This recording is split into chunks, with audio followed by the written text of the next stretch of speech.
اما بعد، السلام علیکم و رحمت الله تعالی و برکاته. الله تبارک و تعالی رو بسیار سپاسگزاریم و تشکر میکنیم خاطر همه نعمتهای خوبش. همه نعمتهای خداوند خوب هست، همه نعمتهای خداوند مفید هست، همه نعمتهای خداوند صرفاً برای بندگان خداوند هست و همه نعمتهای خداوند شکر می‌طلبند. یک جلسه تشکر هست، چون در این جلسه معصیت خدا نیست. همه نماز عشا رو خوندن، با وضو آمدن تو مراسم. وقتی عروسی اسلامی است و سالمه،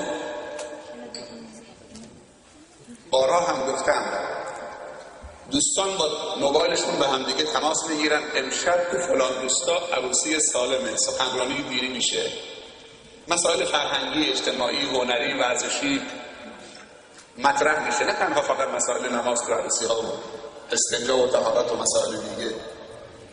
با هم هماهنگی میکنن دیگه، طوری بریم که نماز عشا باشیم تو مسجد بلوان، یا بیاید نماز عشا تو مسجد کاریان یه جای با هم نماز عشا میخونیم، بعد از مسجد با هم 2 تا ماشین بریم تو مراسم.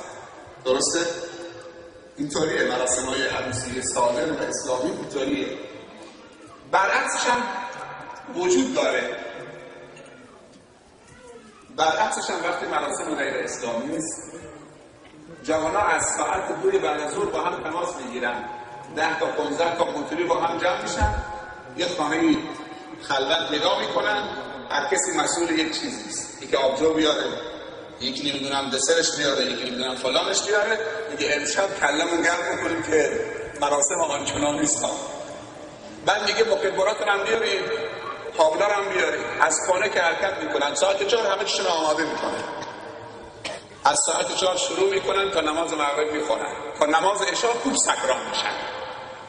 بعد از نماز عشا تقریبا 1 ساعت 2 ساعت با دهن نجس و فکری آلوده و نیتی خبیث و قدمی نامبارک به قصد آشوب و فتنه و فساد و خونریزی موتورا رو 2 پشت 3 پشت سوار میشن. کدومی که بهتره؟ این مجلس تشکر از خداونده. خدایا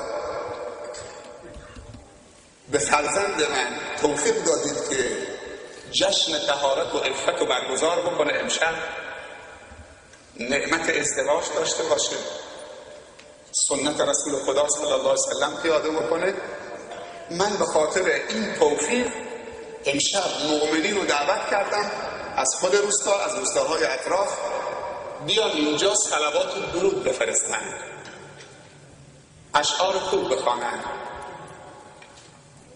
اشعار عرفانی بخوانن که تو اشعارشون پیام‌های مثبت و مفید است و صحبت از شما و رسول شما بشود، صحبت از معنویات بشود. پس این مجلس، خود مجلس، حتی اگه نگه بارالله 100,000 بار شکر، خود این مجلس شکر عملی است و خدا بر مجلس برکت نازل میکنه. کدوم یکی بهتره؟ تو عروسی پسرت بگن نماز عشا مسجد فلانی. من آقای کریم امیرخان کریم پور رو دیدم در مسجد اینجا، مسجد اینجا دیدم که ایستاده بود. گفتم منتظر جناب سید حیدر هستم که بیاد، قرارمون اینجا بوده. از کجا آمده؟ از بیدشه. قرارمون در خانه خدا که با هم بریم توی این مجلس ایمانی خوب. چه قرار زیبایی است، در خانه خدا نماز عشا رو خوندن برای مجلس خوب. نه مکدر با خودشون آوردن، نه کلت آوردن، ولی اونجا میگن یک کابل باید ببندیم به کمرمون، مکدر هم تو جیبشون، تو اونجا دیگه خطرناکه. بدون مکدر اصلا کسی جرئت نمیکنه تو عروسی که همش شرابه و همش بره کدام سینه و همش چشکرانی و کثافت بازی است. از خوانندش مسته تا اونهایی که دارن میرسن و خواننده ها خیلی پررو شدن. میدونی چرا؟ چون پدرها و مادرها، والدین داماد و عروس اونها رو پررو کردن. بی تقوایی سبب شده که اونها هم پررو بشن. شرط دارن با خانواده، اول تریاک ما، اول شراب ما. شما کلمون رو خوب گرم بکنیم و اول چک سفید مال این دستی ارکستر ما همش که اگر یه وقتی وسایل ما رو خرد کردن چک سفید داشته باشیم. ضمانت میگیرن، با 1000 منت میان که خانواده رو آلوده بکنن، داماد رو آلوده بکنن، عروس رو آلوده بکنن، نطفه رو آلوده بکنن، ناموس رو آلوده بکنن، نسل آینده بکنن، آینده رو آلوده بکنن و نهایتا کل جامعه رو آلوده بکنن. اینقدر پررو شدن تا اختلاط نباشه نمیزنن. من نمیدونم این منطقه چطوره، ولی بندر عباس و اطراف بندر عباس تا دخترها تو مراسم نباشن برکبه نمیزنن. اصلا این نفسش بالا نمیاد تا شراب نخوره که سکران نشه و تا رقص دخترها و زنها نبینه نمیتونه بزنه اصلا ساز. و بعدم پررو شدن خواننده ها به زنها میگن کف دست بزنید. اگه زنها اینطوری دست زدن میگن این قبول نیست، باید دستاتون رو داری بالا، اینطوری از بالا دست بزنید کف. میدونی برای چی اینطوری میگن؟ یعنی کار به اینجا رسیده، طرف آورده ناموسش رو پیاده کرده رفته.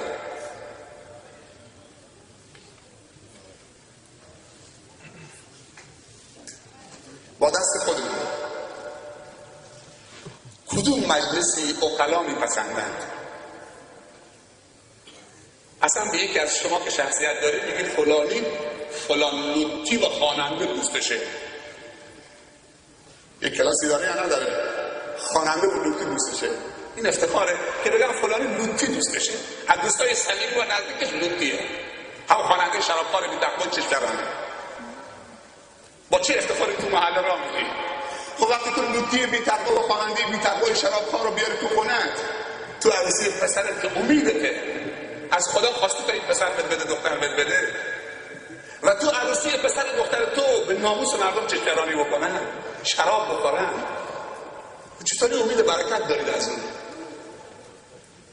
چه آینده‌ای برای پسرت و نوت تو پیش بینی کردی که با ازدواج مشترکشون و مراسم مشترکشون و مراسم جشن عروسیشون و دامادیشون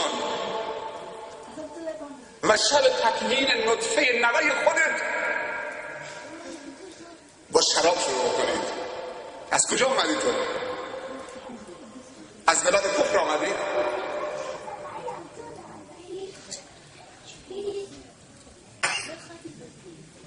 حتی بعضی دامادان اینقدر ساده هستن به داماد گفتن که اگه شب دامادی مست باشی یه لول تریاک هم بندازی بالا خیلی خوبه دیگه، عالیه. این مسکین هم چه؟ شب مست لایوبار میخواد بره تو حجله بنشینه، همجور استفراغ کرده و اسحال استفراغ تا روز بعدش.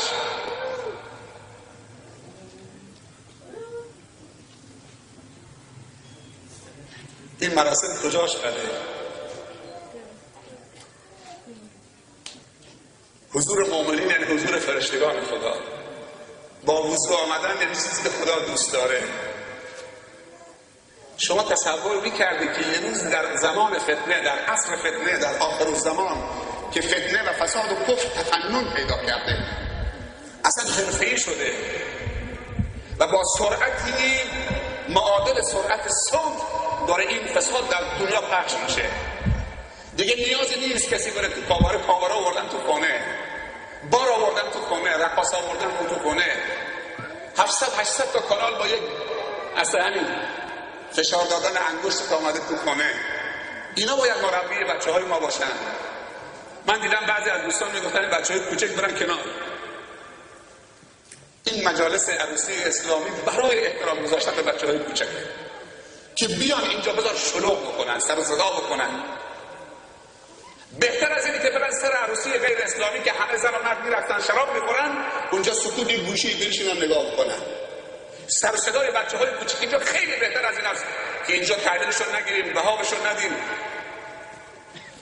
تون باشون برخورد بکنیم فکر بکنیم که 4 تا با کلاس رو بخوام بیاریم صف بالا یا اینجاها بذاریم بچه‌ها رو علم کنیم.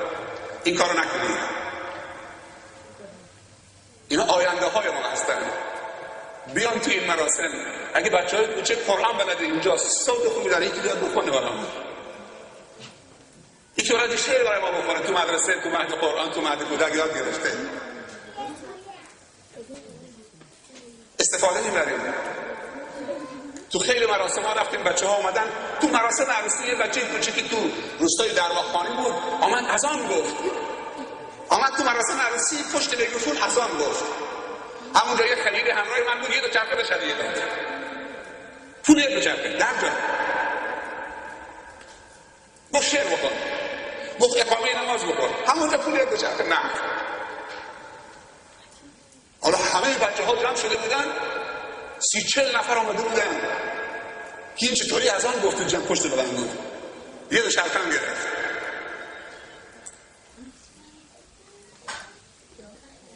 ولی خانواده ها بعض موقع داره هم جمع میشن بچه های کوچک دختر بچه کوچک نوار میذارن مهمونی رفتن. اون میگه که کی بلده برقصه نوار رو گذاشتن. اون به دخترش میگه تو بلند شو. اون میگه تو بلند شو. بابایی خواهش میکنه که دخترش بلند بشه تیم مهمونی برقصه. بعد همه کف میزنن. چه جنایتی در حق دختر بچه 7 ساله 8 ساله. بابا بلند شو. عمو داره خواهش میکنه. زندایی داره خواهش میکنه. بعد همه کف میزنن چه خوب میرقصه. دخترم چه خوب میرقصه. دخترم چه خوب میرقصه. تشویقش کنید. چه جنایتی در حق این دختری که اسمش فاطمه هم گذاشتید. اینطوریه. این مجلس تشکره. برای شما احترام قائل شدن. گفتن بیاید تو عروسی ما دینتون سر جاشه. ایمانتون سر جاشه. ناموستون حفظه. من خیلی از خواهرها و مادرها رو دیدم که می آمدم. الان یه بلندی هم برای اونها گذاشتن دیگه درسته؟ یه جایگاهی هست برای اونها. ناموستون حفظ. آبروتون حفظ. اینجا کسی دست به یقتون نمیشه. کسی مرس نیست که دست به یقت بشه. امشب مجلس شادیه.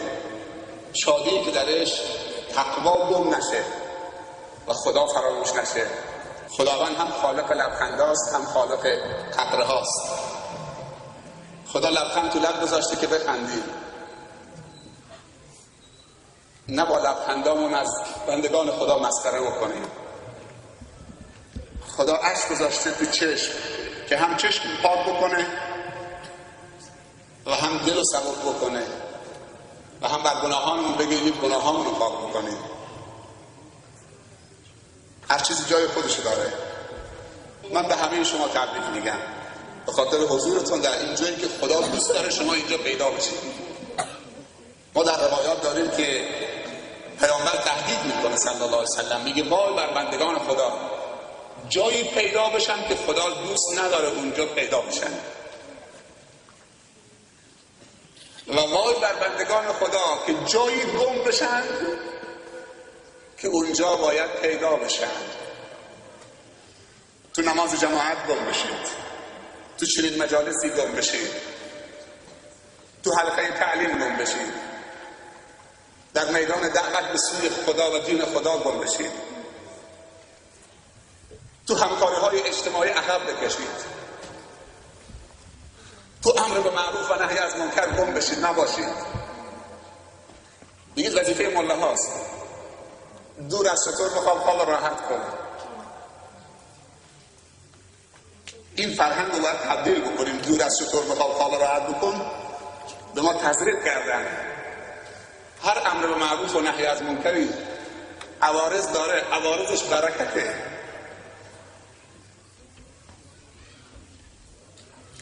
و در هر جامعه اگر آمرین به معروف و ناهین از منکر آمارشون کم بشه اون جامعه دچار نقص فنی میشه. اون جامعه فلج میشه. کنتم خیر امة اخرجت للناس تأمرون بالمعروف و تنهون عن المنکر و تؤمنون بالله. من هم به شما تبریک میگم و از شما تشکر میکنم که تشریف آوردید به این دو خانواده محترم احترام گذاشتید در جشن شادی پسرشان حضور فعال به نمایش گذاشتید. امیدوارم که تو جشن عروسی فرزندانت خودتونم خیر ببینید و انسان‌های با تقوا و با خدا و با وضو و دیندار و خیرخواه و خوشنیت و خوش هدف و پاک و طاهر و با برکت بیان تو جشن سرنوشت ساز شب زفاف فرزندان ما و شما همه. باور بکنیم ما نیاز داریم، نه تنها مراسم سالم میتونه بچه ها و نطفه های ما رو موفق بکنه، باید از این جمعی که آمدن بخواهیم که برای عروس و داماد دعای خیرم بکنن که خداوند فرزند سالم، صالح و مصلح و مفید به برکت حضورشون نصیبشون بکنه. باید دعا بکنیم. حضور تنها کافی نیست، این جمع چنین برکت هایی داره، چون خودمونم فرزند داریم. شاید فرزندمون کوچکتر باشه، بالاخره یه روزی به سن دامادی میرسه، همین انتظارم داریم.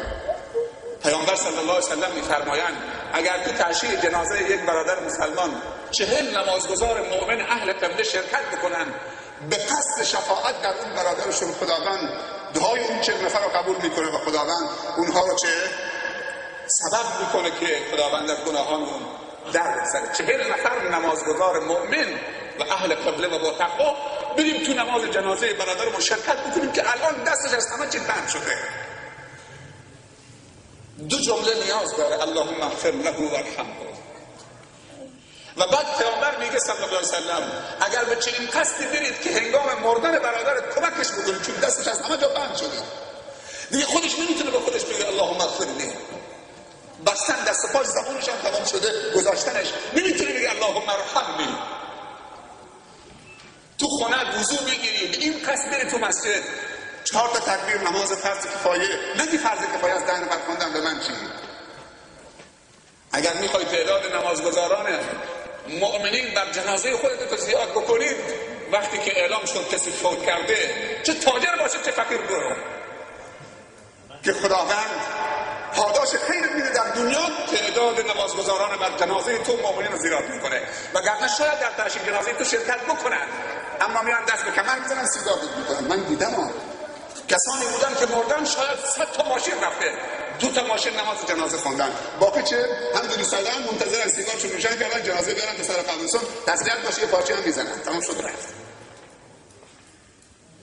بعد میگن تعشیه جنازه فلانی 100 تا ماشین بود، فقط 2 تا ماشین نماز خوندن. ظاهر عشق تمثال میریختن. حالا چه برکتی نصیبش میشه؟ پیامبر صلی الله علیه و سلم میفرمایند هر کسی رفت تو غسل و کفن و نماز شرکت 1 قیراط، هر کسی به سر قبرش هم رفت 1 قیراط دیگر 2 قیراط، هر قیراطی مثل کوه احد. این مال شماست که شرکت کردید. اون دعای خیرت هم مال اون کسی است که بهش گفتید خدای برادرم دستش قطع شده از همه جا، خدای من آمدم که تو بیاموزش، از تقصیراتش در بگذری. چقدر زیباست. اخوت و برادری اسلامی فقط تو عروسی نیست، تا لب قبرستان هم همراهشه. اون لحظه هم که دستش بنده میگه دعا میکنه براش. اینها رو تحقق ببخشید. این اخوت، برادری، همراهی، این فرهنگ دور از تو بخواب خواب راحت بکن. تبلیغ دین وظیفه علماست، امر معروف وظیفه فلانه و علما تلاش بکنن، علما برن تو جامعه، تو عروسی مردم شرکت بکنن، تو عزاداریشون شرکت بکنن، پسرشون حافظ قرآنشون شرکت بکنن. فاستبقوا الخیرات سابقوا الی مغفرة من ربکم. مسابقه بذارید. دنیا میدانی است برای به نمایش گذاشتن هنرهای زیبا. هنرهای زیبا رو با هم دیگه مسابقه بذارید، به نمایش بذارید، رقابت ایجاد بکنید، جایزه بدید. اونهایی که به دانشگاه راه پیدا کردن، کاردانی رو گرفتن، تشویقشون بکنید تا کارشناسی رو بگیرن. اونهایی که به کارشناسی ارشد فوق لیسانس راه پیدا کردن، ترمشون رو بدید، ترم و هزینه دانشگاهشون رو بدید.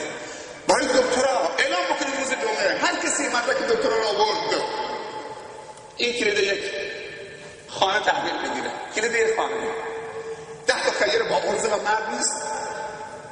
یه خانه تو روستا 10 میلیون 15 میلیون 20 میلیون بیشتره.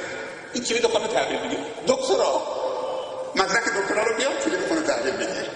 ولی چند روز پیش به من خبر دادن در اطراف بندر مینا یک عروسی شده 30 میلیون تومان تو عروسی حیفیل کردن. پول به درهم می‌ریختن و دلار جلو مردم. خدا خوشش میاد. اگر قرار باشه به همه شام بدید، بهترین شام، من نمیگم عدس پلو، گرچه عدس از جگر قوی تره، چون جگر عوارض داشته باشه، ولی عدس عوارض نداره، مثل جگر خونسازه، حبوبات دیگه. شما اگر برای 2000 نفر شام مفصل بدید، بریانی بدید، استانبولی تو آشپزخانه 4 فصل بندر عباس که بهترین آشپزخانه است، استانبولی پرملات، دستی با بسته‌بندی ویژه پرس، دست 1050 تومانه. کیلو پول میده 1500 تومان، کیلو مرغ 1800 تومان. من میگم 2000 تومان. برای 2000 نفر میده میشه 4 میلیون تومان. 26 میلیون تومان چه شده؟ برای 2000 نفر شام بدید میشه 4 میلیون تومان. 26 میلیون تومان کجا رفته؟ چی رو میخوای نشان بدید؟ چی رو میخوای ثابت بکنید؟ 20 میلیون تومان کلنگ 2 تا مدرسه زده شده.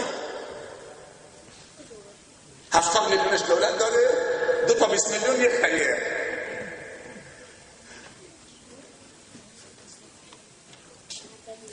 سی میلیون تومان 10 تا مدرسه یک کلاس تو منطقه اینجاست که 10 تا 3 میلیون دولت 3 میلیون خیر.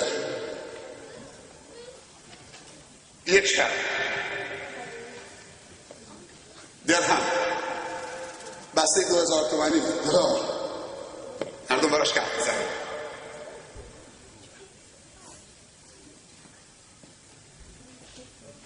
دو تا زن جوان الان به شاید 1000 تومان شما نیاز دارن. 2 تا زن جوان، یکی اهل جزیره کشمیر، یکی از دوستاهای اطراف بندر عباسه. 2-3 روز پیش در خانه من مراجعه کردن. یکیشون هم چند روز پیش جناب محمدی در جریان تو مسجد خوری بندر عباس روز جمعه براشون اعلام شده دیالیز میشه، جفت کلیه‌اش از دست داده. جالب اینجاست که من رفتم پیش دکتر عبدالمجید ناظمی رئیس بیمارستان کودکان بندر عباس، یه نفر اومده بود اونجا میگه روز جمعه به خاطر گفتیم که اعلام بکن که یه خواهری جفت کلیه‌اش از کار افتاده، نیاز هست مبلغ جمع بکنه. یه نفر بلند شد 2 میلیون، یه نفر هم 200,000 تومان. تا اینجا جالب نیست، گرچه جالبه، ولی دنبالش میگه بعد از 1 ساعت یک نفر مراجعه کرد از بیرون. من تو پارک بودم، از بلندگوی مسجد شنیدم که یه خواهری جفت کلیه‌اش از کار افتاده درخواست کمک میکنید که یک نفر اهدا بکنه بیاد، حتی که شده با پول. من پول ندارم، تو پارک بودم، من حاضرم یکی از کلیه‌امو اهدا بکنم. از بلندی مسجد درخواست میکنن، یکی تو پارک ایستاده بوده میگه من حاضرم یک از کلیه‌ام به این خواهرم بدم که نیاز داره. سبحان الله. یکی از این خواهران 27 سال شهر جزیره قشم سرطان سینه داره. آمد در خانه 2 روز پیش گفت میخوام برم یزد، ولی نزدیک 1-2 ساله که دلم دیالیز میشم، چیزی هست کمک میشه. شبش دوباره یک خواهر دیگه، چند تا خواهر و چند تا برادر آمدن گفتن یه زن جوان 25 ساله تو روستای مقهمت نزدیک گچین جفت کلیه‌اش 3 سال داره دیالیز میشه، جفت کلیه‌اش از دست داده، حالا با اسام نمیتونه راه بره. اینا باید برن تهران پیوند بزنن.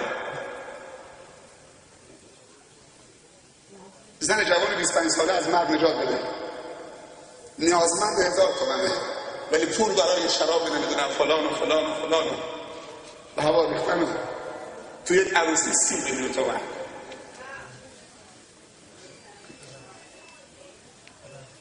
از حج هم ثوابش بیشتره.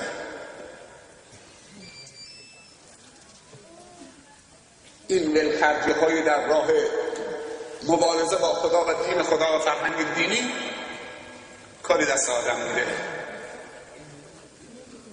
بترسید از این که با پولتون خشم خدا رو زنده بکنید، آخر عاقبتی نداره. اگر تو جمع شما خیرین هستن بیان جوانای روستاشون رو بررسی بکنن. من میشناسم اهل بلغم تجاری هستن تو بندر عباس، سنترهای بزرگ درست میکنن، خودتونم میشناسید، دست خیرم دارم.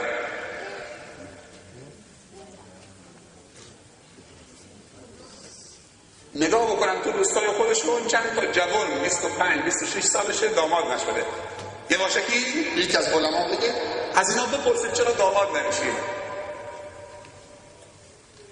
90% میگن مشکل مالی است.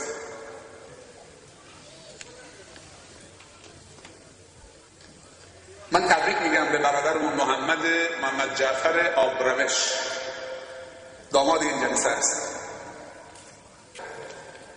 و همچنین تبریک به خانم خوشبو همسر محترم برادر عزیزمون محمد جعفر آبروش و همچنین به سرکار خانم ناروسی همسر محترمی برادر سردار عزیزمون جناب فرهان عسکری. امیدوارم که در طول مراحل زندگیشون با آرزوهای خوب خداپسندانه و انسان دوستانشون برسن و انشاءالله زندگیشون سر تا سر یا سراسر همش محبت و خوبی و الفت و موفقیت و شادی و خرسندی و خوشحالی باشه. دو تا از ثمره ها و فلسفه و حکمت ازدواج، یکیش عفت هست و دومی تولید نسل هست. رضای خدا، امر خدا، سنت رسول خدا و مسائل دیگه صلی الله علیه و سلم رو جای خودش. دو تا از بارزترین فلسفه ازدواج و ثمره ازدواج در فرهنگ دینی ما این دوتاست که هر مسلمانی چه پدرش چه خودش وقتی میخواد ازدواج میکنه این دوتا حکمت در نظرشه، دنبال این دوتا ثمره است، میخواد به دوتا سرمایه برسه. سرمایه اول عفت. هر ازدواجی که نتونه عفت تولید بکنه اون ازدواج نیست. اون ازدواج نفس فنی داره. اون ازدواج اشکالی از ابتدای انتخاب داشته. اون ازدواج انتخاب پدر و مادر بوده. حتما باید با دختر خالت ازدواج بکنی و بس مگر نکردی شیرم برای حرام. مادر من میخوام زن بگیرم، تو من میگی اینا بگید دختر خالت.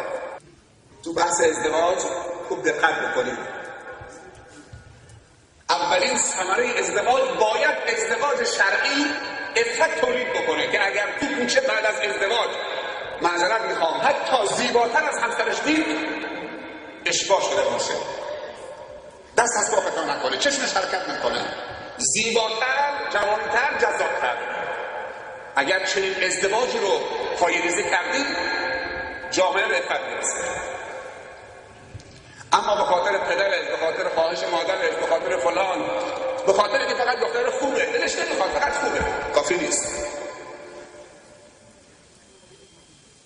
یکی از فلسفه های ازدواج ارضا شدن از نظر لذت جنسی حلاله. باید از نظر لذت جنسی حلال اونقدر به اوج برسه، دلبخواهش باشه که از این ازدواج عفت تولید بشه. و اگر نشه چه؟ این میشه مثل یه خوراکی که به زور بخوره. نه، حتما باید همسرش دو طرف هم دیگه رو بخواهن و پیامبر صلی الله علیه وسلم گفته و تأکید کرده که دختر و پسر باید در حد معقول شرعی و محدود با ضوابط خاص هم دیگه رو ببینن و این سبب میشه که عشرت و زندگی تداوم داشته باشه. اما نه اینکه این رعایت بدون قید شرط باشه. دیدنی که قرار بذارم با موبایل و بیا فلانجا و بریم فلان بستنی بخوریم و مسافرت بریم و با یه حرفه نامزادی شده محرمش پشت تخت موتورش میذاره، با هم دیگه آقا میرن نمیدونم شیراز میچرخن، سینما میرن، بستنی میخورن، یه حرفه نامزادی. متاسفانه تو فرهنگ خودمونم که نبوده الان به من تزریق شده.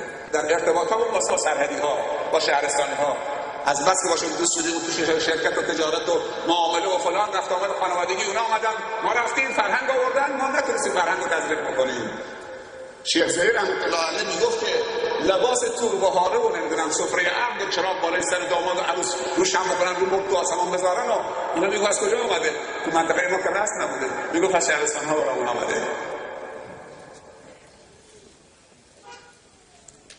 امروز یه ماشین تو لار بود جلومون افتاد، یه پژو نیروچیش خودشون تنها بودن، یه ماشین فقط میزد بو بو بو گل زده بود خودش تنها بو بو خود تنهایی با خانم دو همسر. چرا ما میذاریم ما یکی دنبال کار خودمون میریم متوجه شما باشیم که عروس سوار کردیم؟ چرا میخواد نشون ما بدی؟ نشون این همه ماشین خودش حتی تنها با خانمش داره بوق میزنه. یه مشتی گلم چرا آخه؟ اگر میشه شیشه هم دوریم بکن که کسی عروستو نبینه از آرایشگاه داری میبریم، نه اینکه بوق میزنی. این شده کلاس، این شده عرف، این شده تمدن. از دختر سوال بکن، دخترم پسر فلانی آمده خواستگاری، تو دوستش داری؟ تو دلت میره یا نه؟ ولی ما میگیم خوب باشه، مسئله نداره، دماغ نداشته باشه، خواهرش مادرش انتخاب میکنه، فقط خوب باشه.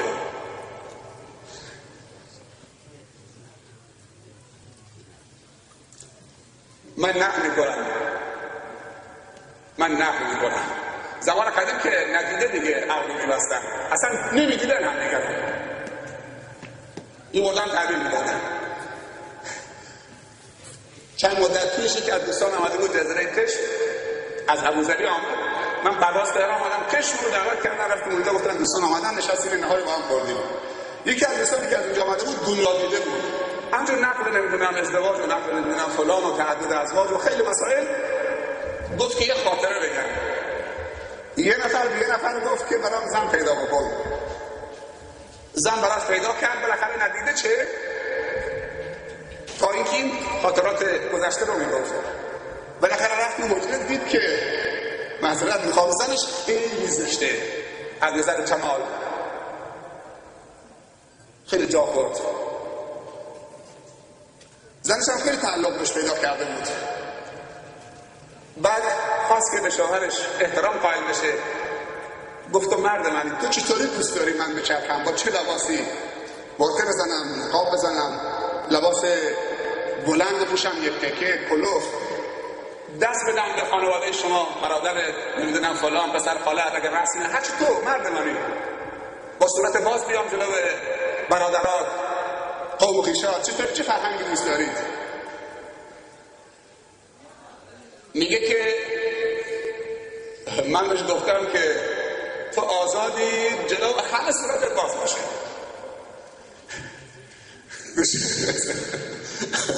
گفتم نه همسر عزیزم، شما خیلی من احترام قائل بودید، خوبه، تو آزادی زن جلو همه صورتت باز باشه، بجز خودم بجز خودم.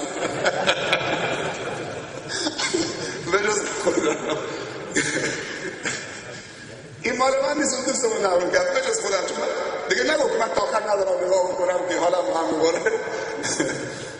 خب چرا اینطوری داریم ظلم میکنیم؟ خب درست شاید اون برای کسی دیگه مناسب باشه.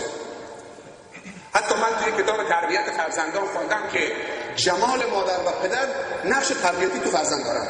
اگر پدر و مادری خوشتیپ باشن، جمال داشته باشن، نقش تربیتی دارن.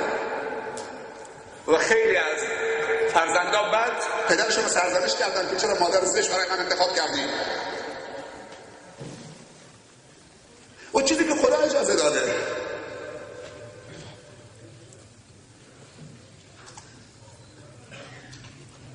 ولی مسائل رو باید رعایت کرد، معیارها رو نباید.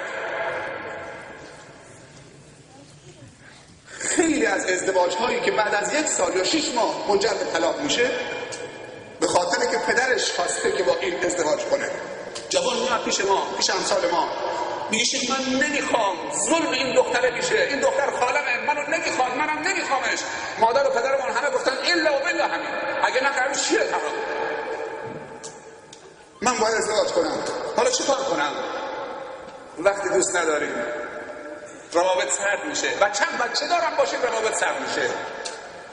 من افراد سراغ دارم که بعد از 5 تا بچه که بچه بزرگ شد، زن درخواست طلاق کرد.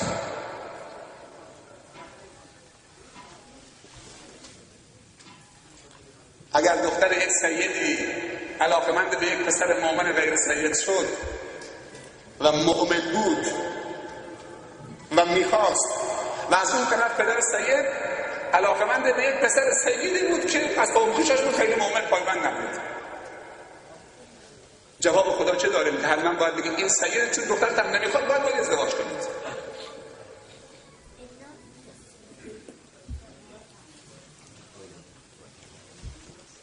ما برای داماد کردن پسرامون خیلی زرنگ می‌کنیم.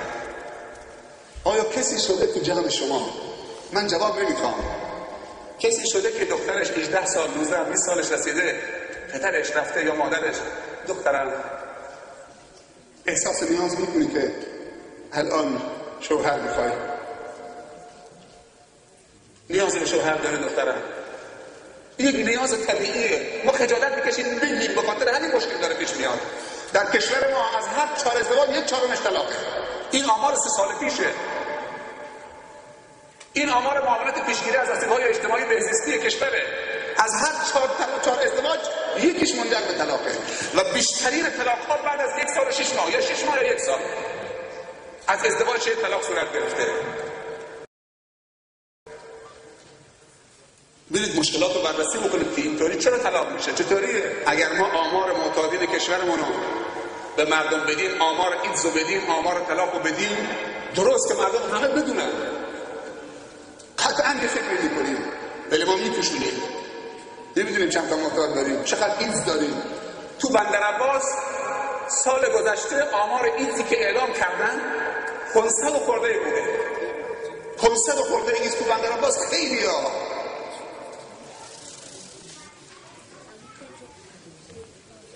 این میدونه یک از علتهاش به عفت نرسیدنه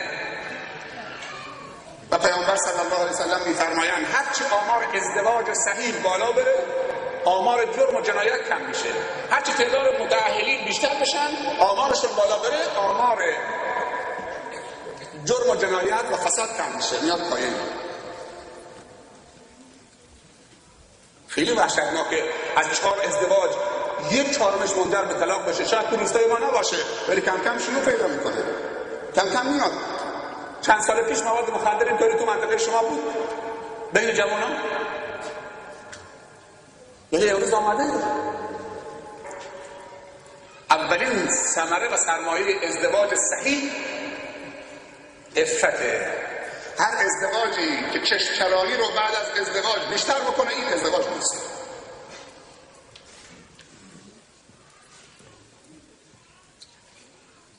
همسر مومن یعنی چی؟ یعنی زنی که تو رو به عفت برسانه. و مرد مومن یعنی چی؟ یعنی مردی که زنش رو به عفت برسانه. ولی امروز خیلی از ازدواج‌ها عفت تولید نمی‌کنه.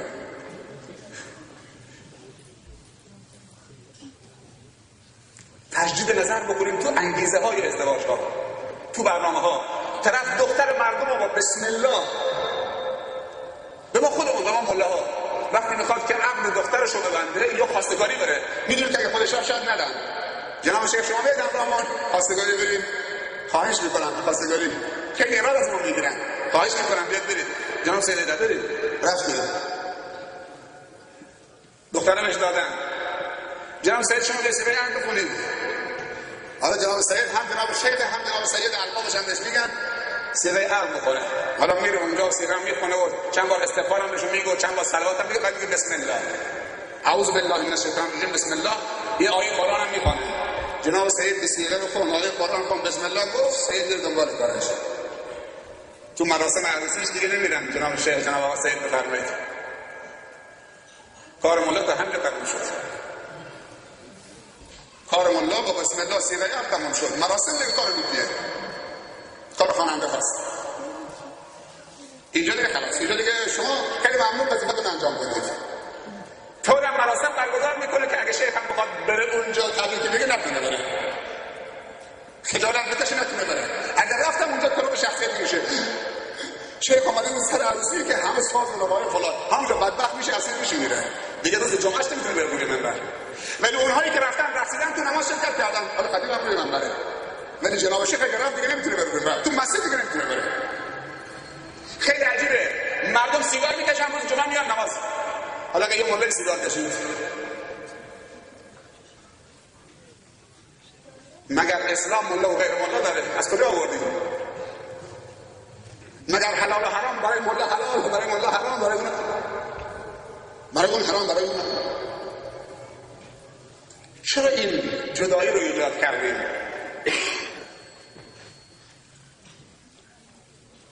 با دختراتون مشورت بکنید. هنر دختر عروس کردنه. من وظیفه دارم به عنوان یک پدر از دخترم سوال بکنم. دخترم این ضوابط رو فراموش نکن. اشکال نداره یک جوان تحصیل کرده مؤمن با تقوای با ادب با اخلاق متواضع شکرگزار بنده خدای خیرخواه مردمه، مالدار، خوشگل و خوشگل. دیده آوردم ها.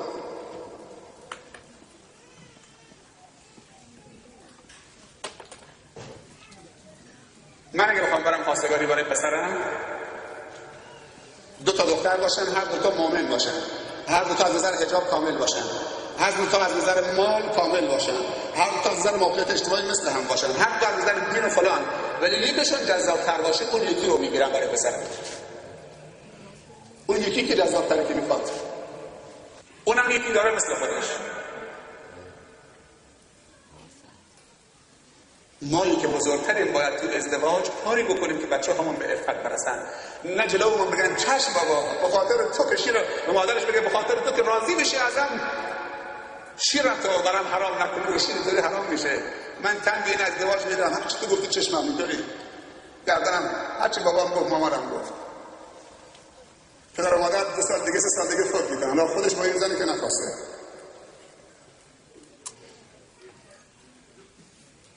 ما خیلی آمار و ارقام داریم که نمیتونیم اینجا بگیم، آمارهای وحشتناک، نامه‌های عجیب غریب، همش در مورد این جوان‌ها که به زور دامادشون میکنن، به زور عروسشون میکنن، به کسی که نمیخوان، صرفاً به خاطر پدر و مادرش. اما فلسفه دوم ازدواج که خیلی مهمه و سرمایه تولید میکنه، اولاده. و اولادم باید 3 تا مطلب تو ذهنت باشه. در حد 5 دقیقه فقط من اینو اشاره میکنم. وقتی میخوای که اولاد دار بشی، از خدا فرزند بخواهی، 3 تا برنامه تو ذهنت باشه. از خدا بخواه که خدایا این نطفه سالم، اگه میخوای فرزند من بدی خدایا سالم از نظر مسائل ژنتیکیش، حتما باید آزمایش خون بدید. ولی دخترای پسر، دخترها و پسرای ما اول عاشق هم میشن، دل باخته میشن، نمیتونن دل بکنن، بعد میرن آزمایش خون، دکتر میگیره میکنه با هم. میدونی چی میگم؟ بعد حالا عشقش اینطوری دلبستگی پیدا کرده، دکتر میگه اگر این ازدواج صورت بگیره مسائل بچه‌ها خلاص نمیشن.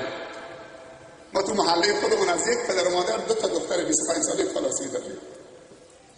یک همایشی برگزار شد، این 2 تا دختر اومدن یک دیپلم خوندن تو یک نمایشگاهی.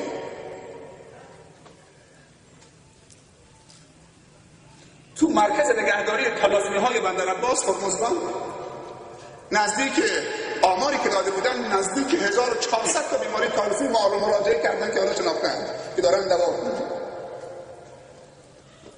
رو تخت خوابیده آدم طاقت نمی‌کنه بره نگاهش بکنه، سر به این بزرگی، بدن به این کوچیکی، خون نیست، چشما کبود. این 2 تا دختر تو یک نمایشگاه اومدن دیپلم خوندن، کل اون جمع گریه کردن.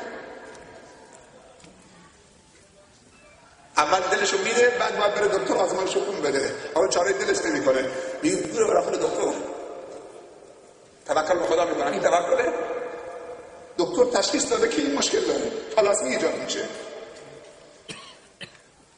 بعد از اینکه هوس‌ها ریخت، عشقا عادی شد، بچه به دنیا آمد تالاسمیه. شاید بچه رو به زمین بزنه، خدا چرا من دادی؟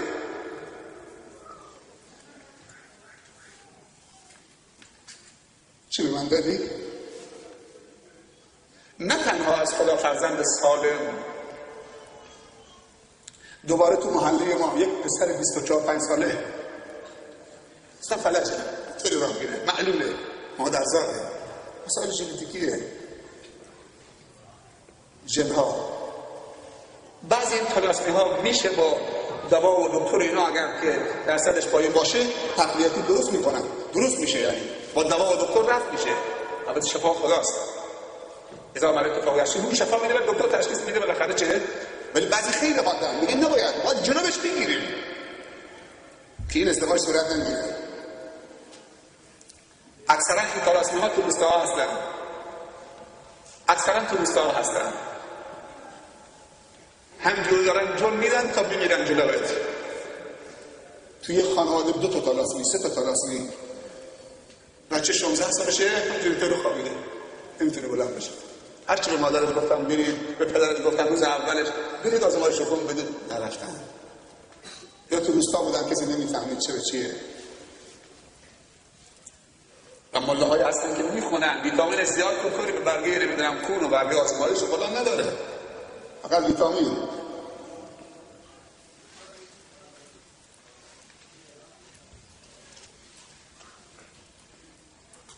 این یک، اگر سرمایه میخوره. دوم از خدا بطلب که صالح باشه، در ذات خودش صالح باشه. این نطفه دعایی هست در شب زفاف که این دعا اللهم جنبنا الشیطان و جنب الشیطان عما رزقتنا. پروردگار شیطان رو از ما دور کن. این مرد باید دست بداره رو سر همسرش و دعا بکنه خدایا از برکت این زن در شب پایانی ازدواجش با وضو کنار هم بنشینن، یک سنت شکری بخوانن، دعای تشکری از خدا بکنن، از خدا بکنن که این نعمت ازدواج رو حلال بهشون داده. بعد دستش بذاره رو سر همسرش بگه خدایا از خیر این زن و خیری که بر اون این زن رو خلق کردی نصیب من بفرما و از شر این زن مگر شر در این هست من به تو پناه میبرم. و بعد میگه اللهم جنبنا الشیطان و جنب الشیطان عما رزقتنا. خدایا شیطان را از ما دور بگردان، از ما 2 نفر، و شیطان را از چیزی که در امشب نصیب ما میکنی، یعنی اون نطفه که بسته میشه، دور بگردان. اگر اون شب نطفه بسته بشه با این دعا، شیطان در همین زندگی مسیحی شریکه. شیطان رو دست کم نگیرید. میگه اگر اون شب نطفه بسته بشه شیطان در امانه. این نیت که بچه صالح باشه، سالمش که گفتم چطوره، هم از خدا بخواه هم آزمایش رو انجام میده. و این هم دوباره چه؟ از خدا بخواه و این دعا رو بخون و بعد از این که بچه به دنیا آمد یک انسان صالحی تو محله پیدا بکن. حالا چه شیخ باشه چه غیر شیخ باشه فرقی نمیکنه. اگر عالم صالح باشه، چون عالم طالح خودفروخته هم داریم دیگه، عالم صالح که به صلاح و تقواش و دعاش اعتقاد داره. اگر نیست، افراد صالحی که همسایه‌تون هستن برو ازش خواهش بکن بیا خدا به من یک نوزادی داده، اذان در گوش راستش و اقامه نماز تو بگو. اینا وضو میگیره میاد. پیرمردای صالح زیادن تو روستاها، بچه تو میگیره با وضو یک اذان تو گوش راستش، کلمات تعظیم خدا و تکبیر خدا و توحید خدا، الله اکبر الله اکبر الله اکبر الله اکبر. حتی شیطان خودشو به زمین میزنه، چون شیطان کمین گرفته تا به دنیا آمد سیکش میزنه. میتونه سهم داشته باشه یا رفت از دستش. کمین گرفته که نطفه رو فاسد بکنه و اگر نتونست نطفه رو فاسد بکنه وقتی به دنیا آمد حالا هی سیکش میزنه. ولی تا اذان گفته میشه همجور میزنه تو سرش رو فرار میکنه. وقت اذان گفتن شیطان فرار میکنه. اقامه نمازم تحریکش هم بکن، اگر هست رتبی بده به همون انسان صالحی، بالاخره این کمی له بکنه زیر لسه هاش بکشه. این هم سنت تحریکه. روز هفته هم گوسفندی براش عقیقه بکن، خانواده قوم کشا دوستان رفقاها یه غذایی با یک حلوای شیرینی با یک چیز شیرینی، این به عنوان تفاعل به اینکه اخلاق شیرین بشه و فلان بشه و آداب خاصی داره عقیقه. بعدم دعوت میکنه همه بیان سر سفره بنشینن بخورن به پاس شکرانه این نعمت فرزند سالم که خدا داده. و روز هفتم سرش بتراش، امروز سر تراشیدن شده عید. من جرئت نمی‌کنم تیر برنده بذارم رو پوست سر بچه 7 ساله 7 روزه. اگه تو دل نداری خیلی هم مرغ نمیتونم ببارم، مرغ حلال یا حرام، گوسفند هم دل ندارم ببارم، ولی هستن کسانی هستن که دستشون خیلی سبکه. برو بیارشون بگو بیا اسم بچه‌م رو بشین، این موشو بذار تا خوش بشه، معادلش نقره بده به فقرا. بعدم روز هفتم با خانواده مشورت بکنی یک نام با برکتی، بهترین اسمها عبدالله و عبدالرحمن. بهترین اسمها صفتی که صفت عبودیت داشته باشد: عبدالکریم، عبدالستار، عبدالرحیم، عبدالوهاب. بیا پایین اسامی که وجود داره: محمد، حامد، ابراهیم، احمد، اگه دختر خدیجه، عایشه، فاطمه، اسمهای خوب. ولی امروز چه اسمهایی برای بچه ها بود؟ بابا و مامان هر دو تا اسم اسلامی دارن. اسم پسرشون الکس. از کجا آورده الکس؟ این پسر بعد آدم مامان متدین میشد، بعد خواست بره به حج، رفت حج و برگشت. و چی بهش میگن؟ شما بگید. تو داری کاری میکنید که این طرف وقتی حاجم بشه خجالت بکشه. حاجی الکس. چرا همچه کارایی میکنید؟ کاری نکنید که بچه کل فردا اگه مؤمن شد این بچه از اسمش متنفر باشه. روز هفتم اسم مبارک اینا همش تو تربیت بچه صالح شدنش نقش داره. این دو تا نیت و نیت سوم تلاش بکنم که این بنده، این باشه، این فرزنده مصلح بشه، مفید، خدوم برای جامعه. صالح شدن برای خودش تنها و خانواده؟ نه، انسان خدومی میشه برای جهان بشریت، نه تنها جهان اسلامیت. انسان‌هایی هستن که برای کل بشریت خدمت میکنن، به کافر و مسلمانشون. پس 3 تا نیت بکن برای چه و تلاش بکن برای سرمایه دوم و فلسفه دوم ازدواجه: فرزند سالم، صالح و چی؟ این خیلی مهم، سومی، مصلح، که هدایت شده و هدایتگر باشه، به درد مردم بخوره، خدمت بکنه. خدا رحمت بکنه شهید شیخ محمد زاویه رو رحمت الله علیه، قبرش نور بهران بشه. اون چیزی که شایستش بود خدا بهش بده در اون دنیا، و این نامونی که همیشه بلند باشه. یک قلم جنسش 100 تا دانشجو فرستاد دانشگاه اسلامی مدینه. یک قلم خوبی هاش. نگفت من میخوام شخصیایی منطقه بمونم. زمانی که خودش بردیزل بود تو بندر عباس با کسروی ها، با بهاری ها، با توده ها، با مجاهدین تو قبل از انقلاب و اوایل انقلاب، و چقدر درگیر بود. کسی بود که حفظ قرآن رو تو منطقه مد کرد. اولین کسی بود که حافظ شده بود از کل سپاهستان. اوایل که آمد بندر عباس میخواست ختم تراویح بخونه، با یک نفر شروع کرد. کسی نبود پشت سرش اگر اشتباه میکرد برش بگردونه تو نماز. دوستان میگفتن، من مخیار نمیدم، دوستان میگفتن که یک بنگالی بوده یا پاکستانی یا بلوچ، بنگالی میشه، بله، یک بنگالی بوده تو صف نماز مسجد گلدانی پشت صف شیخ آخر صف ایستاده بوده. یک دفعه شیخ تو نماز اشتباه میکنه، هی میره جلو و میره و میاد، یادش نمیاد. یکی از اون گوشه صف اون کلمه قرآنی و اون آیه رو یادش میاره. تا سلام نماز میده مثل این که اصلا باورش نمیشده. ولی کی بود؟ خیلی سریع صحبت میکرد. کی بود؟ اشاره میکنم به یک بنگالی آخر صف. برادش کنیم پشت سر من بیسته، جاش اینجاست. دنبال یه حافظ قرآن میگشت، نبود. یه مهاجر بنگالی. کی بود؟ یا اینجا داشه، اینجا پشت سر من بیسته. شکر خدا که یه نفر پیدا شد. امروز ما نزدیک 200 دختر حافظ داریم. کسی بود که نماز ختم تراویح تو منطقه با قرآن مد کرد. کسی بود که مدرسه دینی با معدل و دولتی در کنارش خوندن مد کرد. کسی بود که آمدن خواهرها به مساجد مد کرد. کسی بود که خطبه به فارسی روز جمعه مد کرد. مردم میرفتن مینشستن همون چی داره میخونه خودش هم نمیدونه. شاید بعضی موقع میگفت اللهم علینا ولا حوالنا دیگه. کلمات عربی یک حرفش جابجا بکنه، یک حرکت اعرابیش معنیش عوض میشه، زمین تا آسمان عوض میشه. اینا ویژگیش بود. کسی بود که مدرسه دینی برای خواهرها راه اندازی کرد. راه اندازی شد دیگه توسط شاگرداش.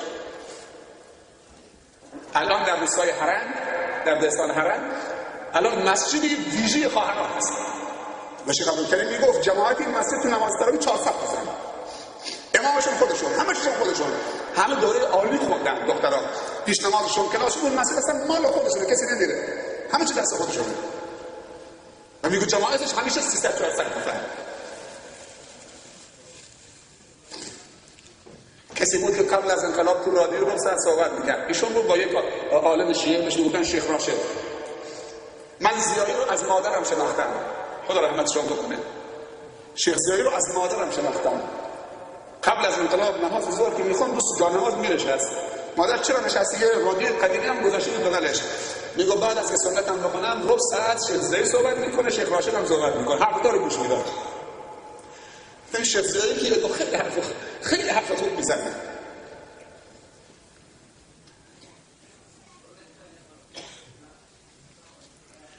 مرشد و راهنمای کاروان حجاج بود، همراه حجاج میرفت. اگه دعا بکنی اینطوری دعا بکن تا خدا اینطوری بده. دعایی که دست خودته، تلاشی که دست خودته. میگی صالح بکن، میگی مصلح بکن. تو که میگی خدا یه بچه خوشگل به من بده که نمیدونم چشمش نمیدونم فلانی باشه، سبز باشه، موش طلایی باشه، نمیدونم صورتش طوری باشه، دماغش اونطوری باشه، خنجری. خب بگو خوشگل باشه، اشکال نداره. همه اینا بگو، با زبانت گفتی، خب با دلت گفتی، با زبانت بگو خوبم باشه، مفید باشه، تحصیل کرده باشه، عالم باشه، خدوم جامعه باشه، با اخلاق باشه. هر دو تا بگو. زبان چرا زبان رو ابتکار می‌کنی خدمتش؟ چرا زبان رو محدود می‌کنی؟ یه نفر میاد به من سلام میکنه، میگه السلام علیکم و رحمت الله تعالی و برکاته. از همه داره لبخند میزنه، سلام شیخ، السلام علیکم. بیام سلام جوابش، اون لبخندش و ناگوش بازش و السلام علیکم و رحمت الله و برکاته. سلام، حالا چطور دیدم شیخ؟ خوبم. چیه؟ فقط زبانه، تا هم بگو زبانه که در نمیاد. و علیکم السلام و رحمت الله و برکاته. الحمدلله، حالم خوبه. حال شما چطوره؟ حال مادر چطوره؟ حال بابا چطوره؟ بچه ها سالمن؟ خوبن الحمدلله. بچه ها موفقن الحمدلله. زندگی چطوره؟ خوبه الحمدلله. بعدم بگو التماس دعای خیر داریم، برای من دعای خیر بکن. همه زبانه از این رو به اون گوش میکنه. رسول الله صلی الله علیه وسلم همراه عمر رضی الله عنه، حضرت عمر رفت بدرخش بکنه تا خارج از مدینه که بره مکه، خواست بره مکه. رسول الله صلی الله علیه وسلم حضرت عمر را بدرخه میکرد. رسول الله کجا؟ حضرت عمر کجا؟ بدرخه میکرد تا بیرون از مدینه رو بسن خداحافظی بکنن. وقتی مسافره کردن که خداحافظی بکنن، در گوش حضرت عمر رسول خدا صلی الله علیه وسلم یک جمله گفت. بعد از اینکه بدرخه کردن خداحافظی می‌خواستن بکنن، گفت برادر مکه میری، ما رو از دعای خیرت فراموش نکن. عمر گریه کرد، ادب یاد ما داد. گفت برادر مکه میری، ما رو از دعای خیرت فراموش نکن. حالا پس من بگم که رسول الله محتاج دعای خیر عمر میره؟ ادب یاد ما میده که همه محتاج رحمت خداییم، هم خودمون رحمت خدا می‌خوایم، هم از شما دعوت می‌کنیم خدایا دعا بکنید تا خدا رحمت خدا به هممون بده. ما برای فرزندان شما دعا می‌کنیم، شما برای فرزندان ما دعا بکنید. دنیا خوش میشه. خسته نشدید؟ نه. تو درواسی نداشته باشیم. عزیزانی که سر پای ایستادن، والله اینا که نشستن جای خودشون. شما خسته نشدید؟ حالا یه لبخند بزنید همتون. چه مجلس با صفاییه. لبخنداش باور کنید ثواب داره. یعنی ما الان توی مجلسیم که لبخندش عبادت ثواب میخندید تا ثواب گیرونه. جناب سید یادداشت به من داده توضیح درباره مسلمان شدن کشیش مسیحی در کتاب از آهنگ پاپ تا آهنگ ناب. یه توضیح کوچیکی بدید. یه کتابی هست، قطور هم نیست زیاد. عنوان کتاب از آهنگ پاپ تا آهنگ ناب. آهنگ پاپ که می‌گوشیه تو دنیا و تو غرب اروپا و مایکل جکسون دیگه خانوادتاً همشون آهنگ پاپه. پدرشون اصلا عاشق چه این آهنگ بوده، بچه‌هاشو همه فرستادن خواننده بشه. مایکل و جاردن رو همه. در این کتاب زندگی نامه بیش از 100 نفر از موسیقارای مشهور جهان، چه آهنگ پاپش چه غیر پاپش، کشیش‌ها، اقتصاددانا، سیاستمدارا، فلسفه‌دانا، ورزشکارا، شخصیت‌های بارزا تو این کتاب نحوه هدایتشون و اسلام آوردنشون این کتاب آورده زندگیشون و هر زندگی نامی از این یکی از اینا واقعا تکان دهنده است، خصوصا برای نسل جوان ما خیلی لازمه که بخونن. و اون روزی که من تو بدیجه بودم یه جوانی بود، من اشاره کردم این کتاب 1500 تومان قیمتشه. یه جوانی تو بدیجه به من گفت که 150 دوره سفارش بده من پولش پرداخت می‌کنم که بین جوانان رو حساب خودم توزیع بکنم. هرچی جوانی هم داریم تو جمع خودمون، تو بلغون هم هست، تو کاریون هم هست، تو منطقه الحمدلله زیاده. گفت 150 تا رو حساب من سفارش بده تا بیام برام بفرستید، میخوام توزیع بکنم رو حساب خودم. اسمش هم فراموش کردم. کاری ندارم.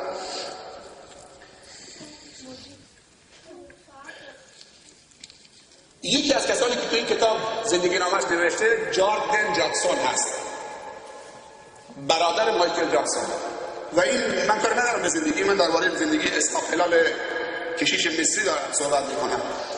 این وقتی که آمد تو بحرین بچه‌های مسلمان مثل این بچه‌های کوچک دورش حلقه زدن، همه سوال و احوالپرسی کردن و سوال و جواب و بعد به بچه‌ها گفت که دینتون چیه؟ همه گفتن ما مسلمانیم. یکیشون همینه، جاردن جاکسون که تو بحرین مسلمان شد. کات استیفنز میشناسید؟ یوسف اسلام، خواننده مشهور بریتانیا، پدر اسنوکر جهان، یکی از کسانی که تو همین کتاب مفصلا دربارش نوشته مسلمان شده و خیلی دیگه. یکی از کسانی که مسلمان شدن کشیشی هست مسیحی در مصر به اسم اسحاق هلال. این خاطرش تو این کتاب خیلی تکان دهنده است. من وقتی مطالعه کردم خیلی منو تکان داد. من مختصرش میگم 4 تا انگیزه برای مسلمان شدنش میگه. لب مطلب میگه اولین تکونی که خوردم، من مطالعه داشتم تو ادیان، ولی اون چیزی که خیلی منو تکان داد میگفت تو بورسعید بود، یکی از شهرهای مصر، تو اتوبوس نشسته بودم تو ایستگاه، یه نوجوان مصری کیفی کولش بود، کتاب پر بود تو کیف، آمد تو اتوبوس کتاب از هم صندلی اول یکی کتاب داد تا صندلی آخر. به من که رسید من لباس کشیشی پوشیده بودم، یه ربکی رو طلا سلیب گردنم بود بزرگ رو سینه انداخته بودم، یه کلاه همون کشیشا رو سرم بود. مقابل من که آمد من دستم دراز کردم به من، دستش کشید کتاب به من نداد، رفت صندلی بعدی. من همونجا خجالت کشیدم و همونجا باد شدم. من هم دوست دارم مطالعه بکنم، چرا این بچه کوچیک مصری به من ندادی مسلمان؟ نفهمیدم چه شد. بچه کتاباشو جمع کرد یه مقدارم فروخت داد که نگاه بکنن این مقداری بفروشه. پولاشم گرفت تو جیبش گذاشت، سریع رفت از اتوبوس پیاده شد. من که نشسته بودم بلند شدم، چرا به من نداد؟ خب من با این شخصیت خجالت کشیدم. دستشو کشید، دستم داد، رفتم دنبالش تو خیابون. 20 پسرم بیا 8 تا تر میرفت تا اینکه یه نحوی اونو نگه داشتم. وقتی ایستاد گفتم پسرم منم کتاب میخواستم بخرم، چرا به من ندادی؟ گفت تو مسلمان نیستی، مسیحی هستی، لباس کافری. گفتم پسرم علم و کتاب و فلان و دیگه مسیحی و مسلمان نداره که تو میخوای بفروشی، من میخوام بخونم بخرم، پول دارم اونم دارم. گفت نه. دیگه اونقدر خواهشش کردم، باهاش صحبت کردم، منم دوست دارم مطالعه بکنم، خواهش میکنم تا راضیش کردم 2 تا کتاب به من بفروشه. دیگه یکی از این کتاب‌ها جزء 30 قرآن بود، کتاب مقدس شما مسلمانان. دیگه سبحان الله تا باز کردم، اول همون کتابی که جزء 30 بود نمی‌فهمیدم چیه که تا برق زدم سوره توحید و اخلاص در آمد. چشمم افتاد قل هو الله احد، بسم الله الرحمن الرحیم، قل هو الله احد، لقد كفر الذين قالوا ان الله ثالث ثلاثه. مسیحا میگن 3 تا خداست دیگه، خدای بزرگ، خدای پدر، خدای پسر فلان. این کشیش مسیحی کسی بود که مسئول حرکت تبشیر در کشورهای عربی و در آفریقا بوده، کشیش پایین نبوده، مسئول مسیحی کردنشون بوده. بعد دیگه همونجا اونقدر این قل هو الله احد این چند آیه تکرار کردم که کلماتش همونجا حفظ کردم، سر پاک ایستاده بودم. قل هو الله احد الله الصمد لم یلد ولم یولد ولم یکن له کفوا احد. همه کلماتی که عقیده مسیحیت رو زیر سوال میبره، لم یلد ولم یولد، نه کسی رو زاییده نه زاییده شده از کسی، ولم یکن له کفوا احد. میگه رفتم حالا همجور با خودم میگم قل هو الله احد، قل هو، حفظ کردم. چقدر خوشحالم. رفتم تا به اونجایی که میخواستم رسیدم. یکی از دوستانم از راه رسید، از همون کشیشا، به من گفت اسحاق هلال کیف حالک، چطوری؟ گفتم قل هو الله احد. به من گفت چطوری، حالت چطوره؟ از بس که تکرار کرده بودم و تو اعماقم تأثیر گذاشته بود، وقتی اون کشیش دوستم آمد گفت اسحاق هلال حالت چطوره؟ چطوری؟ گفتم قل هو الله احد. گفت چی داری میگی؟ میگم حالت چطوره؟ قل هو الله احد. چی شده؟ قل هو الله احد چیه؟ قل هو الله احد. میگه این پسر بچه چنین انقلابی، این اولین انگیزه. دوم میگه که تو مسیحیت صندلی اعتراف هست. شنیدید نشنیدید؟ سکوک غفران بهش میگن، صندلی اعتراف. یعنی کشیش ولی از بالله خداست، میتونه گناه رعیت رو بیاموزه، حق داره که ببخشه، همونجا قلم عفو بکشه. میگه یه صندلی میزی وسطشه، این طرف کشیش میشینه، اون طرف اون گناهکار مسیحی میشینه. خوب دقت بکنید اینجا. میگه صندلی اعتراف رو گذاشتن برام زدن از طرف کلیسا، گفتن شما بنشین گناه اینا رو بیامرز. میگه یک زن جوانی آمد تو صندلی اعتراف روی من نشست، گفت پدر روحانی، پدر مقدس. میگه زن جوان آمد روبرو نشسته رو صندلی اعتراف. این کسی که جلوی تو نشسته 3-4 بار به انحراف کشیده شده، سرش انداخت پایین، گریه کرد. پدر مقدس، پدر روحانی، دستم به دامنت آمدم که گناهانم را بیامرزی. میگه همطور که این زن صحبت میکرد و اعتراف میکرد، بدنم میلرزید. در درونم به خودم میگفتم ای کشیش بدبخت اسحاق هلال که گناهان تو را بیامرزد. خجالت نمیکشی؟ اینطوری با مردم کار کردی که این زن بیاد روبروت، یادش نبودید که دست بلند بکنه رب اغفر لی، رب اغفر لی وارحمنی. کشیش حلال، اسحاق حلال، ای کشیش. دیگه خودم اون زن تکرار میکرد پدر مقدس. دیگه به تعهد میدم همطور که با خدا ما صحبت میکنیم، خدایا توبه نصیبم کن. بعد از این دیگه دست از پا خطا نمی‌کنم، یه بار دیگه من فرصت بده. دیگه کاری کرده بودم که این زن به من بدبخت مسکین بگه که ای پدر مقدس، ای پدر روحانی، به تعهد میدم که دیگه گناه نکنم، همین یک بار تو منو ببخش، منو بیامرز، قلم عفو بر گناهانم بکش. و من میگفتم ای کشیش بدبخت اسحاق هلال که تو را بیامرزد. دیگه روز صندلی بلند شدم، گفتم خواهرم تو از من خیلی جلوتری. دیگه رفتم پیش اسقف اعظم، کشیش هایی که بالاتر از من بودن، بهشون گفتم این زن مسکین آمده بود صندلی اعتراف، میگه که اسحاق هلال پدر مقدس منو بیامرز، منو ببخش، منو مغفرت کن، که کشیش های بدبخت رو بیامرزه. بعد من گفتم دیوانه شدید، اسلامگرا شدید. دیگه منو بردن زندانی کردن، تو زندان مفصله داستانش، زندانی کردن که مبادا افکار اسلامی اسلامگرا شدید. این دو تا انگیزه که منو ببخشه و رب العالمین منو ببخشه، اینم همون. میگفت انگیزه سوم برای مسلمان شدنم، بعد از اینکه زندانی کردن یک مدت دیدن که فایده نداره، در زندان رو باز کردن، 2 نفر همراه کردن، بردن پیش نماینده یکی از اساقفه، نماینده اون بابا شنوزه بزرگ، اسقف بزرگ، که نصیحت هم بکنه که دست از این اسلامگرایی و این افکار اسلامی و اینا بکشن. میگه وقتی رفتم تو اتاقش، 2 نفر گفت شما برید بیرون، در رو بست.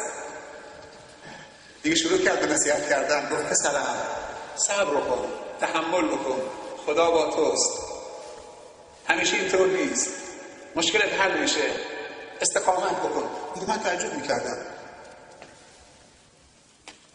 خب این اسقف اعظم قرار شده منو نصیحت بکنه که دست از این مسائل بکشم، کلماتش با کتاب مقدس نمیخونه. حرفای این اسقف اعظم که یک مرحله از اون بابای بزرگ پایین تره نمیخونه با این مسائل، با چیزی که کشیشا میگن و من تو کتاب مقدس خوندم. دیگه همجور که من حیرت زده شده بودم آمدم بیرون، گفتم کش،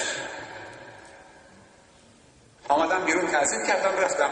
دیگه بعد منو به عنوان کسی که این اسقف اعظم و صبح برای عبادت بیدار بکنم در بزنم منو گمارده بودن، قرار داده بودن اونجا. میگه یه روز صبح در زدم، تا در زدم در باز کردم، در بسته نبود، رفتم داخل، ناخودآگاه رفتم داخل اتاق اسقف، همون کسی که من نصیحت کرد.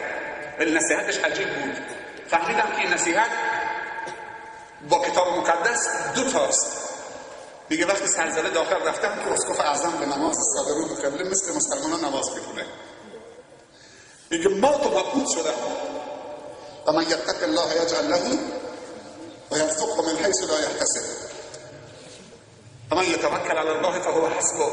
میگه هم سیخ شدم. میگه اون بابای بزرگ سلام داد و بعد گفت پسرم یه جلوتر استاقلان یه جلوتر. گفت تعجب کردی پسرم؟ تعجب نکن، سریست بین من و تو. حالا من تو رمضان کتاب مطالعه کردم، خاطرم نیست گفت که من 23 ساله که بر این حالتم یا 21 ساله. شما تو این کتاب بخونید درست بخونید. بالاخره بالای 20 ساله. گفت من نزدیک به 20 خورده ساله که بر این حالتم و سر منو فاش نکن فعلا، هنوز زوده.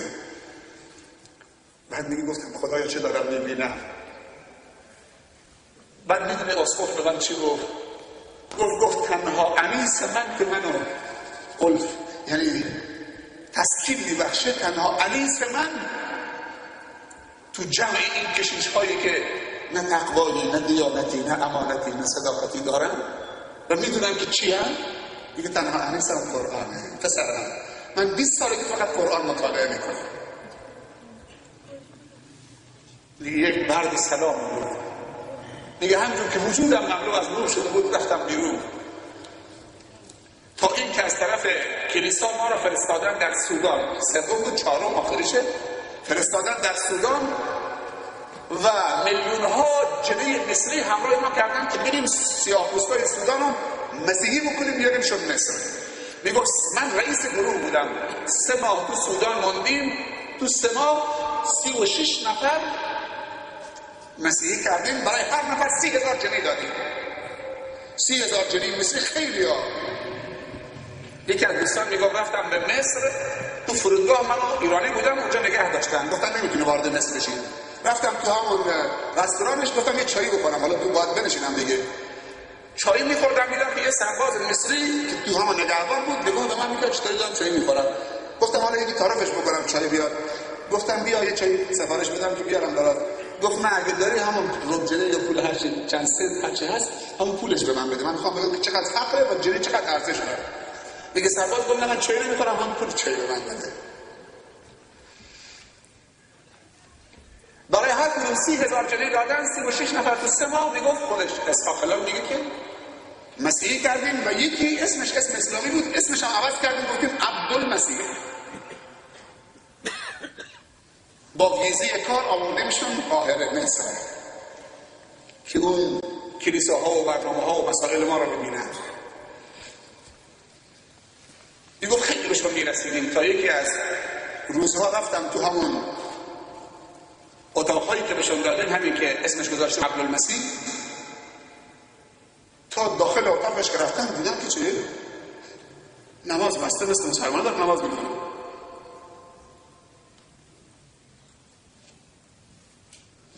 گفتم مرد 30,000 جنيه خرج کردیم، به بهانه ویزه کار شما رو آوردیم مصر.